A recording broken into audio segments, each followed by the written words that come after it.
Oiê, vamos falar do Enem em espanhol? Sejam bem-vindos a mais um episódio do Conversa de Corredor. Esse podcast que eu faço a respeito especificamente dessa temporada de espanhol no Enem, falando para você sobre alguns tipos de perguntas, inclusive algumas informações que são boas você ter para poder conseguir ter uma boa nota de espanhol no Enem.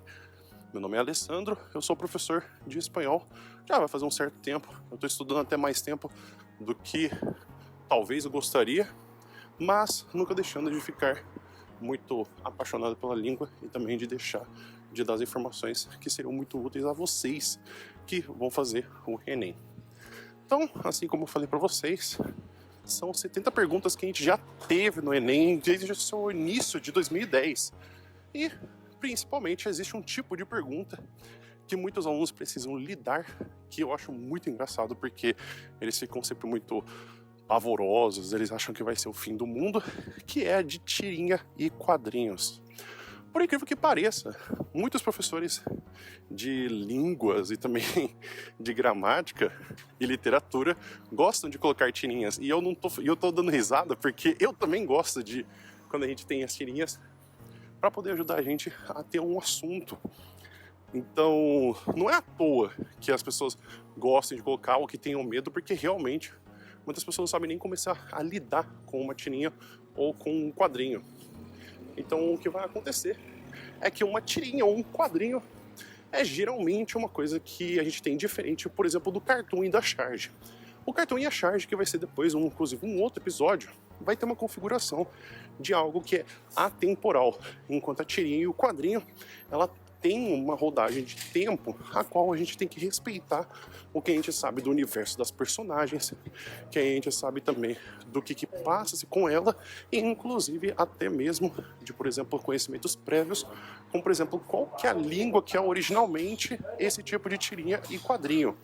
Então não é de forma gratuita que a gente tenha personagens que a gente já conhece, como por exemplo, a Turma da Mônica é um que vai aparecer com muita frequência. Muitas pessoas, mesmo que não sejam leitoras ávidas de Turma da Mônica, sabem que o estereótipo da Mônica, sabem o estereótipo da Magali, do Cascão, do Cebolinha.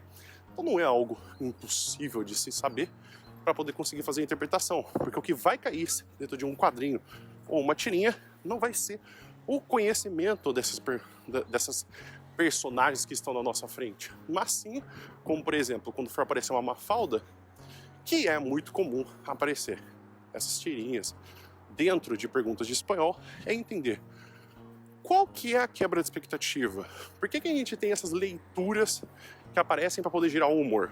Então, o quadrinho e a tirinha, ela tem essa função da gente poder entender qual que é a quebra de expectativa.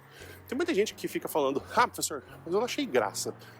Tem muita tirinha e quadrinho que realmente não tem graça.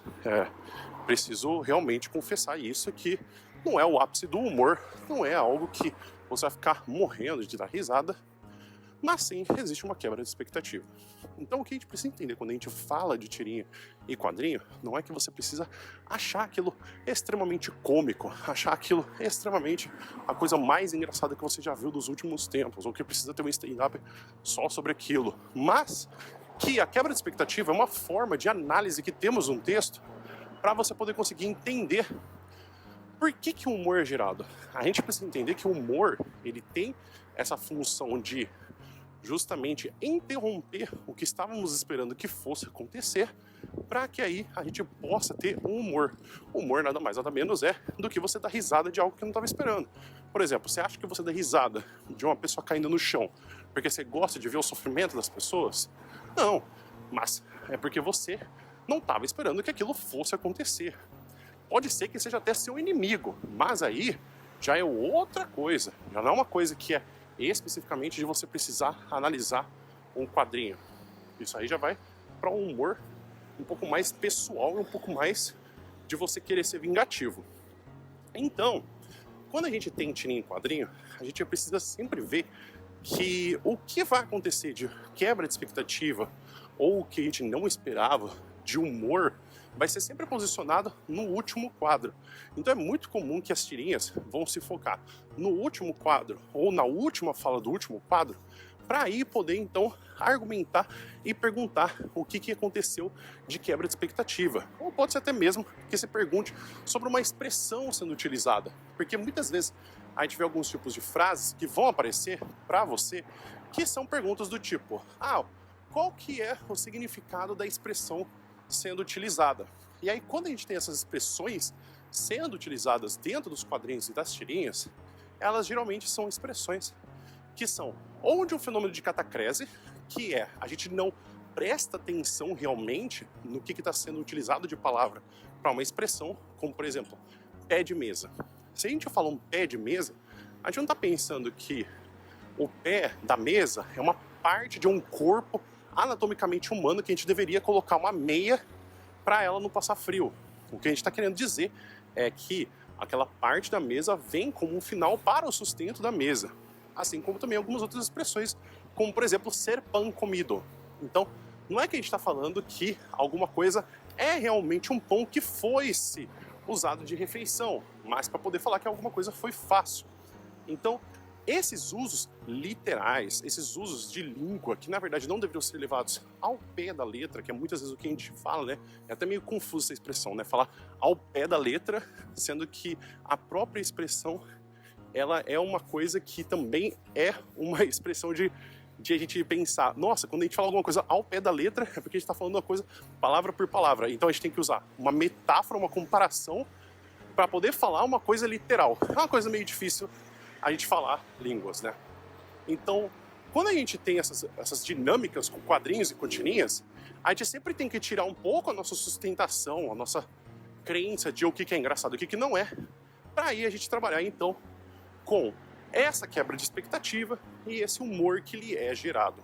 Pode ser uma coisa meio curiosa você ter ouvido falar de todas as vezes que eu acabei de falar para você sobre quadrinhos, tirinhas, mas a coisa mais engraçada que talvez fique é só temos uma pergunta sobre quadrinho e tirinha. Então, se a gente vai analisar todo esse tipo de explicação que eu falei para você, de todo o Enem oficial, a gente teve apenas uma pergunta só. Então, isso significa que você deveria deixar de prestar atenção quando aparece quadrinho e tirinha? Não, muito pelo contrário. Seria que finalmente a gente teria que perceber que muitas das vezes quando a gente cria certos fantasmas e medos a respeito de perguntas do Enem, é que talvez a gente tenha que ver realmente o que cai e realmente ver o que a gente precisa se preparar. Então, pode ser que talvez você nem precise se preparar tanto assim para quadrinho e tirinha, porque você acabou de ouvir essa conversa, mas pode ser que não seja tão comum cair. Então, você pode ficar naquela, né? É bom você ficar sabendo, porque isso traz para você uma diferença, por exemplo, de quando você vê um texto informativo ou você vê um cartão em uma charge, mas que é a coisa mais importante para você estudar para o Enem? Acho que não. Então, fica aqui a nossa conversa, pessoal. Espero que vocês tenham entendido, espero que vocês tenham gostado. Caso vocês queiram ver mais informações, vocês conseguem me encontrar com facilidade no Instagram, no YouTube e também, se vocês quiserem até entrar em contato comigo, vocês podem entrar em contato comigo pelo professor Alessandro, @contato. Não, perdão, é a primeira vez que eu tô falando. É contato @professoralessandro.net. Vocês conseguem me achar no YouTube, no TikTok, no Instagram, então não é muito difícil vocês conseguirem achar algum tipo de informação minha, tanto de espanhol quanto de outros assuntos. Então, eu espero que vocês fiquem bem. Muito obrigado por vocês terem me ouvido até aqui e a gente se vê num próximo episódio. Até mais!